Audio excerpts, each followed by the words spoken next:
तो चैप्टर 6 शुरू कर रहे हैं बच्चों। Chapter 6 electromagnetic induction. चैप्टर शुरू करने से पहले हमें मैग्नेटिक फ्लक्स के बारे में पता होना चाहिए। वैसे ये फ्लक्स वर्ड हमारे लिए नया तो है नहीं, इलेक्ट्रिक फ्लक्स हम अच्छे से पढ़ चुके हैं चैप्टर 1 में, बिल्कुल उसी के जैसा है। वहाँ पर इलेक्ट्रिक फील्ड लाइंस और इलेक्ट्रिक फ्लक्स है। यहाँ पर मैग्नेटिक फील्ड लाइंस और मैग्नेटिक फ्लक्स है।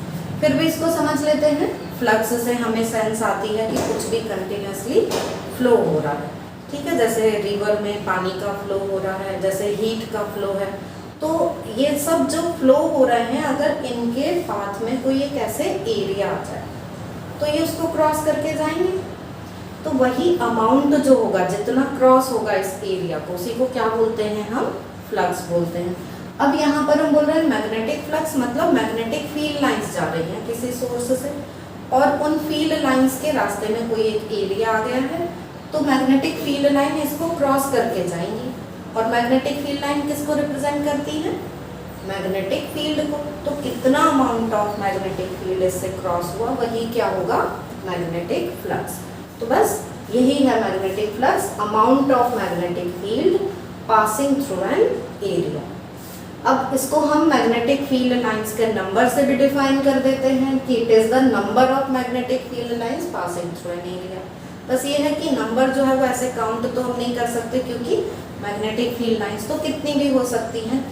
तो वो क्या सेंस देती हैं? वो भी नंबर ऑफ फील्ड लाइंस भी अमाउंट ऑफ मैग्नेटिक फील्ड, ठीक है। इसको हम स्केलर प्रोडक्ट की फॉर्म में लिखते हैं, phi is equal to B vector dot A vector. यहाँ पर बी क्या है? मैग्नेटिक फील्ड, ए यहाँ पर एरिया वेक्टर है।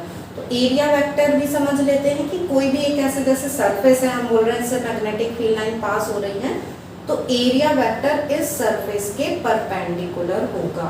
तो एरिया वेक्टर की डायरेक्शन क्या होती है? सरफेस के परपेंडिकुलर। इसको ध्यान रखेंगे हम, क्योंकि जो थीटा एंगल है ना, ये बी ए कॉस थीटा में, ये थीटा एंगल मैग्नेटिक फील्ड की डायरेक्शन और एरिया वेक्टर इसकी डायरेक्शन के बीच में बनने वाला एंगल है। एरिया कैसे रखा है उसके साथ एंगल नहीं लेना है हमें, एरिया वेक्टर की डायरेक्शन क्या है? मैग्नेटिक फील्ड के साथ इसकी एंगल हमें थीटा लेना है, ठीक है। तो जिस टाइम पर मैग्नेटिक फील्ड यूनिफॉर्म नहीं है, मतलब फील्ड कहीं पर ज़्यादा है कहीं कम है, नॉन यूनिफॉर्म फील्ड है, तो हम इंटीग्रेशन की हेल्प से भी फ्लक्स फाइंड कर लेते हैं। अब इसकी यूनिट की बात करते हैं। ये तो आपको दिख ही रहा है कि स्केलर प्रोडक्ट है, मींस फ्लक्स स्केलर क्वांटिटी है। मैग्नेटिक फील्ड की यूनिट क्या होती है? टेस्ला। एरिया की यूनिट मीटर स्क्वायर। तो फ्लक्स की यूनिट क्या हो गई?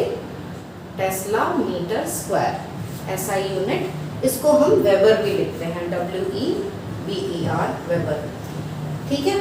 तो अब ये और हम देख लेते हैं कि एरिया कैसे कैसे रखने से फ्लक्स पर क्या इफेक्ट पड़ता है। तो इसको हम इस तरीके से समझ लेते हैं कि सपोज ये है हमारी यूनिफॉर्म मैग्नेटिक फील्ड। आप समझ सकते हैं, इतना कुछ ये अच्छा तो नहीं है, लेकिन हाँ आपको क्लियर हो जाएगा कि जैसे ये मैग्नेटिक फील्ड लाइंस बनाई हुई है, ऐसे ये मैग्नेटिक फील्ड लाइंस है, यूनिफॉर्म मैग्नेटिक फील्ड है। अब इसके सामने कोई एक एरिया आ रहा है, तो एरिया किसी भी शेप का हो सकता है, रेगुलर, इरेगुलर, बस क्लोज होना चाहिए, ठीक है। तो हमने ये एक सर्कुलर एरिया लिया है। तो अगर ये इस तरीके से रखा हुआ है, तो इस टाइम पर सबसे ज़्यादा नंबर ऑफ फील्ड लाइन इससे क्रॉस होगी।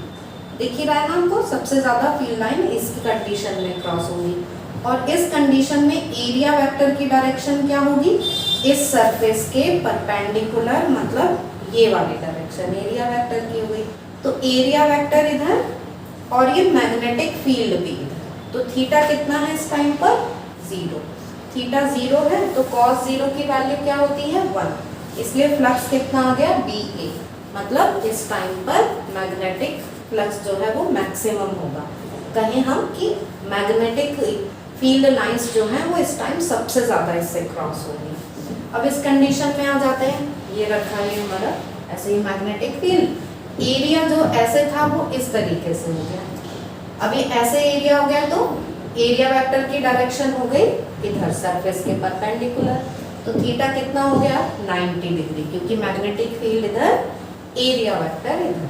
तो जब थीटा 90 है तो cos 90 क्या होता है? 0।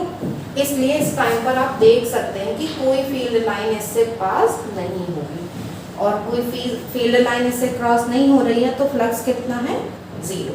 तो 0 फ्लक्स की कंडीशन है। यहाँ पर कोई भी एक किसी भी तरीके से सपोज ऐसे रखा हुआ है, ऐसे रखा हुआ है तो कुछ कम लाइन इससे पास होंगी, पर पास होंगी। तो ऐसे में हम एरिया वेक्टर की डायरेक्शन क्या लेंगे, इसके परपेंडिकुलर, और थीटा एंगल मैग्नेटिक फील्ड का ऐसे एरिया वेक्टर के साथ। ऐसा नहीं करना है हमें कि जैसे ये एरिया ऐसे रखा हुआ है कोई, और मैग्नेटिक फील्ड इधर है, तो ये एंगल हमें थीटा नहीं लेना है, हमें एरिया वेक्टर के साथ, एरिया वेक्टर के साथ जो एंगल है वो थीटा लेना है। तो कभी अगर हमें सरफेस का एंगल दिया हुआ होगा तो हम 90 में से माइनस करके एरिया वेक्टर के साथ थीटा की वैल्यू, ये मैग्नेटिक फील्ड और एरिया वेक्टर का एंगल फाइंड कर सकते हैं। तो ये आपको मैग्नेटिक फ्लक्स समझ में आ गया होगा कि कब मैक्सिमम होता है, कब 0 होता है, ये भी क्लियर हो गया होगा। फ्लक्स चेंज भी हो सकता है। अब यहाँ पर हम ये और समझ लेते हैं कि फ्लक्स चेंज कैसे कैसे हो सकता है, फाई की वैल्यू कैसे चेंज हो सकती है, इसके रोटेशन से चेंज हो सकती है। थीटा की वैल्यू जैसे ये था, इसको ऐसे ऐसे हम रोटेट करते जाएंगे तो क्या होगा, इससे पास होने वाली फील्ड लाइन का नंबर चेंज होगा, या कहें इससे लिंक्ड फ्लक्स जो है वो चेंज हो जाएगा।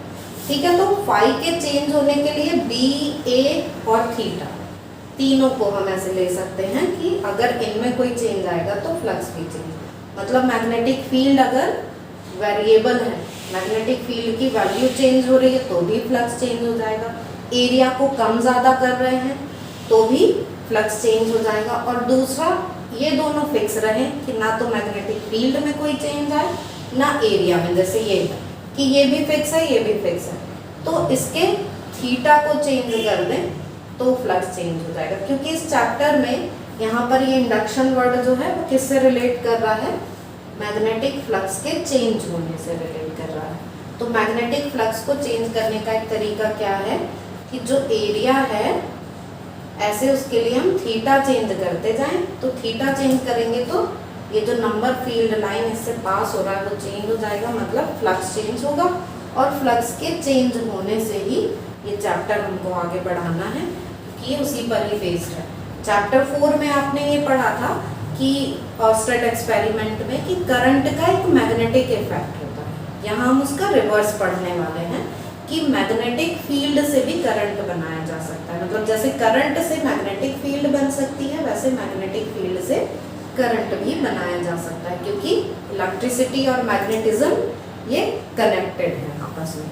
तो चलिए नेक्स्ट क्लास में हम क्या पढ़ेंगे, Faraday's experiment and Faraday's law.